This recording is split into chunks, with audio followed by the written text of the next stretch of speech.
Hello guys, welcome back to my channel. ನೀವೇನಾದರೂ ಇನ್ನೂ ನನ್ನ ಚಾನಲ್ನ ಸಬ್ಸ್ಕ್ರೈಬ್ ಮಾಡ್ಕೊಂಡಿಲ್ಲ ಅಂತಂದರೆ ಈಗಲೇ ಸಬ್ಸ್ಕ್ರೈಬ್ ಮಾಡಿ ಮತ್ತು ನನ್ನ ಹೊಸ ಪ್ರಯತ್ನಗಳಿಗೆ ಸಪೋರ್ಟ್ ಮಾಡಿ ಅಂತ ಕೇಳ್ಕೊತೀನಿ. ಸೊ ಇಂಟ್ರೋ ಮುಗೀತು, ಇನ್ನು ಸಿನಿಮಾದೊಳಗೆ ಹೋಗೋಣವಾ?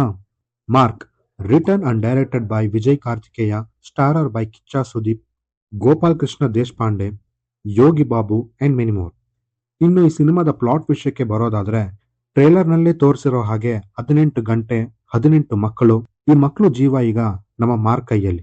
ಇನ್ನು ಇತ್ತ ಭದ್ರ, ರುದ್ರ, ಆದಿಕೇಶವ, ಹೀಗೆ ಪೊಲಿಟಿಕಲ್ ಡ್ರಾಮಾ, ಡ್ರಗ್ಸ್.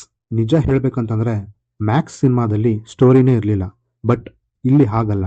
ಸ್ಟೋರಿ, ತುಂಬಾ ಕ್ಯಾರೆಕ್ಟರ್ಸ್ ಅಂಡ್ ಸುಮಾರು ವಿಷಯಗಳು ಇದ್ವು, ಬಟ್ ಅದ್ಯಾವೂನು ಆಡಿಯನ್ಸ್ಗೆ ಕನೆಕ್ಟ್ ಆಗಲಿಲ್ಲ. Biggest drawback of the cinema ಅಂತಂದ್ರೆ ಅದು ಸಿನಿಮಾದ ಪೇಸ್. ಐ ನೋ ಇದು ಇಂಟೆನ್ಷನಲ್ ಆಗಿ ತಗೊಂಡಿರುವಂತ ಡಿಸಿಷನ್, ಬಟ್ ಅಷ್ಟು ಸ್ಪೀಡಾ? ತುಂಬಾನೇ ಕಷ್ಟ ಆಯ್ತು. ಸೀನ್ಸ್ಗಳು ರಪ್ಪ ರಪ್ಪ ಅಂತ ಸ್ಕ್ರೀನ್ ಮೇಲೆ ಪಾಸ್ ಆಗ್ತಾನೆ ಇರುತ್ತೆ. ಅರೆ, ಸ್ವಲ್ಪ ಆಡಿಯನ್ಸ್ಗೆ ಟೈಮ್ ಆದ್ರೂ ಕೊಡ್ಬೇಕಲ್ವಾ ಅನಲೈಸ್ ಮಾಡೋದಕ್ಕೆ. ಸಿನಿಮಾ 2x ನಲ್ಲಿ ನೋಡ್ತಿರೋ ತರ ಫೀಲ್ನ ಕೊಡುತ್ತೆ. ಮ್ಯಾಕ್ಸ್ ನಲ್ಲಿ ಯೂಸ್ ಮಾಡಿದ್ದ same to same templates, but ಇಲ್ಲಿ ಸ್ವಲ್ಪ ಆಕ್ಷನ್ ಜಾಸ್ತಿ. ಮ್ಯಾಕ್ಸ್ ನಲ್ಲಿ ಹೀರೋ ಮತ್ತು ವಿಲನ್ ನ ಕಾನ್ಫ್ಲಿಕ್ಟ್ ಚೆನ್ನಾಗಿ ವರ್ಕ್ ಆಗಿತ್ತು, ಬಟ್ ಇಲ್ಲಿ ಅಷ್ಟು ವರ್ಕ್ ಆಗ್ಲಿಲ್ಲ. ಈ ಸಿನಿಮಾದಲ್ಲಿನ ಹೀರೋ ಇಮ್ಮಾರ್ಟಲ್ ಆಗೋಗಿದ್ದಾನೆ.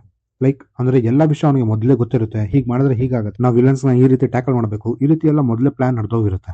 ಮಾರ್ಕ್ ನ ಹಿಡಿದು ನಿಲ್ಸೋ ಕ್ಯಾರೆಕ್ಟರೇ ಇರಲಿಲ್ಲ ಸಿನಿಮಾದಲ್ಲಿ. ಇನ್ನು ನನಗೆ ಈ ಸಿನಿಮಾದಲ್ಲಿ ಇಷ್ಟ ಆಗಿದ್ದು ಅಂತಂದ್ರೆ ಅದು ಸುದೀಪ್ ಅವರು. ಯೂಶಲ್ ಅವರ ಮ್ಯಾನರಿಸಮ್ ನಿಂದ ಆಡಿಯನ್ಸ್ ನ ಎಂಟರ್ಟೈನ್ ಮಾಡ್ತಾರೆ. ವಿವೇಕ್ ಚಂದ್ರ ಅವರು ಸ್ಟ್ಯಾಂಡ್ ಔಟ್ ಆಗಿ ನಿಲ್ತಾರೆ. ಇನ್ನು ಅಜನೀಶ್ ಅವರ BGM ತುಂಬಾ ಚೆನ್ನಾಗಿ ಸಿನಿಮಾಗೆ ಸಪೋರ್ಟ್ ಮಾಡಿದ್ದಾರೆ. ಇನ್ನು ಎಷ್ಟೋ ಕ್ಯಾರೆಕ್ಟರ್ಗಳು ಈ ಸಿನಿಮಾಗೆ ಫೋರ್ಸ್ಡ್ ಅಂತ ಅನಿಸಿದ್ವು.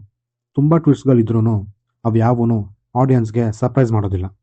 ತಮಿಳ್ ಆಕ್ಟರ್ಸ್ನ ಕನ್ನಡ ಡಬ್ಬಿಂಗ್ ಇನ್ನೂ ಬೆಟರ್ ಆಗ್ಬೋದಾಗಿತ್ತು. ಸೊ ಓವರ್ ಆಗಿ ಹೇಳಬೇಕು ಅಂತಂದ್ರೆ ಸಿನಿಮಾ ಆವರೇಜ್ ಆಗಿತ್ತು.